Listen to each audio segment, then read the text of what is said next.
नमस्कार दोस्तों। भगवान किसी जाति धर्म को नहीं देखता। ऐसे ही एक उदाहरण है सैयद इब्राहिम। सैयद इब्राहिम का कृष्ण से क्या था नाता, आज की कथा में उनके बारे में ही। ये कहानी है दिल्ली के बॉर्डर पे रखे एक छोटे से गांव की। वहां पर अकबर के समय की बात है और एक चौरसिया यानी पान वाले की दुकान पर एक सैयद इब्राहिम पहुंचते हैं और पान वान खाते हैं और वहीं पर पास पड़े एक फोटो को देखते हैं, बड़ा सुंदर सी छवि कन्हैया की। उसको देखकर सैयद इब्राहिम का दिल मचल जाता है। उनका ध्यान वो कृष्ण की छवि बांध लेती है। वो पनवाड़ी से पूछते हैं कि भाई ये बालक कौन है, इतना सुंदर बालक, इतने घुंघरदार बाल, इतना सुंदर दिख रहा है और इसको एक ऐसी खुरदुरी जमीन पर रखा हुआ है, इतने मासूम के पांव छिल जाएंगे, इसको चप्पल जूते क्यों नहीं पहनाते। तो पनवाड़ी भी मजाक के मूड में होगा। उसने कहा भाई तुम ही पहना दो। उसने कहा ठीक है। वो पास में गया, दुकान से अपनी एक जूतियां ले आया। उसने कहा कहां है बच्चा। तो पनवाड़ी ने कहा पागल हो क्या, वो तो वृंदावन में रहता है। तो ये सीधा साधा आदमी, उसने कहा ठीक है। ये वहां से वृंदावन पहुंच गए। वृंदावन पहुंच के उस बालक को ढूंढ रहे हैं कि कहां मिलेगा कहां मिलेगा। छोटा सा गांव था उस समय भी, वहां पर कहीं दिखे नहीं। तो वहां पर वृंदावन मंदिर में जाकर बैठ गए। सुबह हो गई, दोपहर हो गई, शाम हो गई, रात हो गई और ब्रह्म मुहूर्त के थोड़े पहले जैसे ही शुरू हुआ, कन्हैया, छोटे से कन्हैया बाल कृष्ण के रूप में सैयद के सामने आए। उसने देखा कि ये छोटा ये बालक तो वही है और उसके पांव से खून बह रहा है। तो सैयद का दिल पसीज गया। उसने उसके पांव से खून साफ किया, उसके पांव साफ किए और कहा कि अरे बच्चे, तू तो खून कैसे लग गया तेरे पांव में, कहां से आ रहा है, तू तो यहीं पे मंदिर में रहता है ना, मैं तेरे को ढूंढते हुए यहां आया। तो कन्हैया ने कहा कि हाँ मैं रहता तो अब यहीं हूं, लेकिन जिस रूप में तूने मुझे याद किया है उसके लिए मुझे मथुरा से पैदल आना पड़ा, इसलिए मेरे पांव में खून आ गया। और तब सैयद को लगा कि ये तो भगवान है।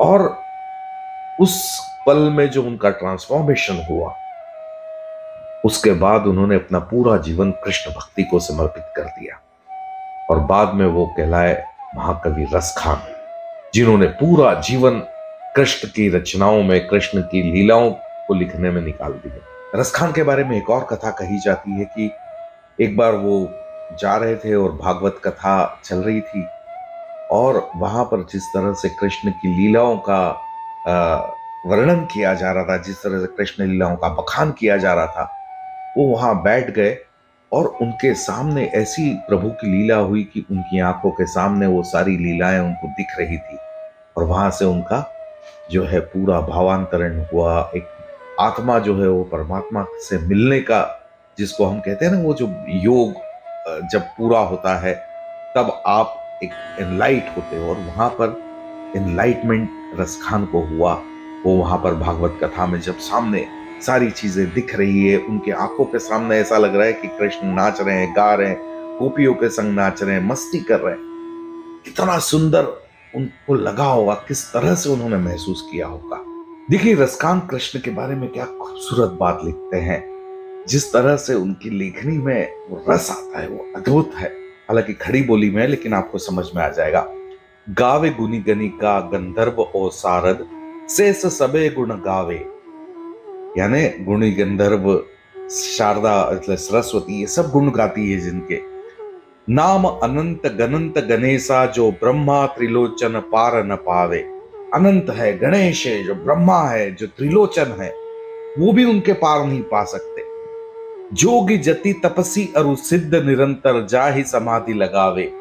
जोगी जति तपस्वी सिद्ध, ये सब जिसकी समाधि लगाते हैं।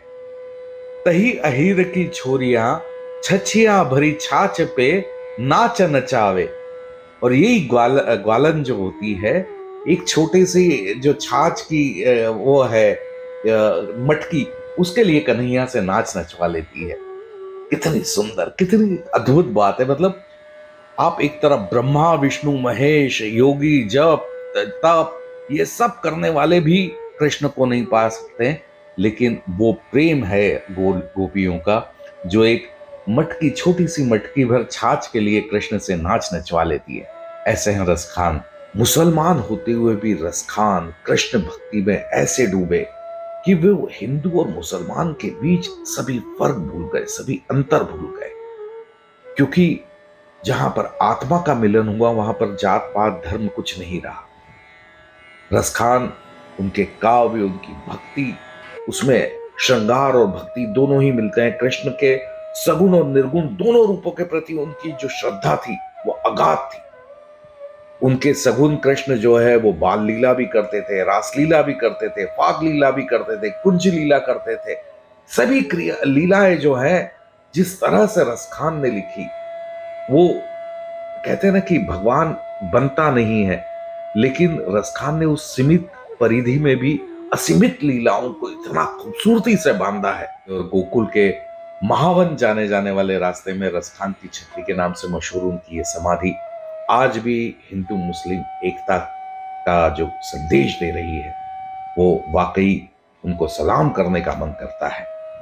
और कुल मिलाकर अगर इस कथा से बात की जाए तो इसका जो सार निकल के आता है वो बहुत सुंदर है कि भगवान किसी एक की जागीर नहीं है। वो जो ऊपर वाला है उसको हम कुछ भी नाम दे दे, ईश्वर, अल्लाह, वाहिगुरु, क्राइस्ट, कृष्ण, राम, वो किसी एक की जागीर नहीं है। उसने इंसानों को बनाया है, तो हम उसको क्यों बांट रहे हैं, हम उसको क्यों धर्मों में बांट रहे हैं?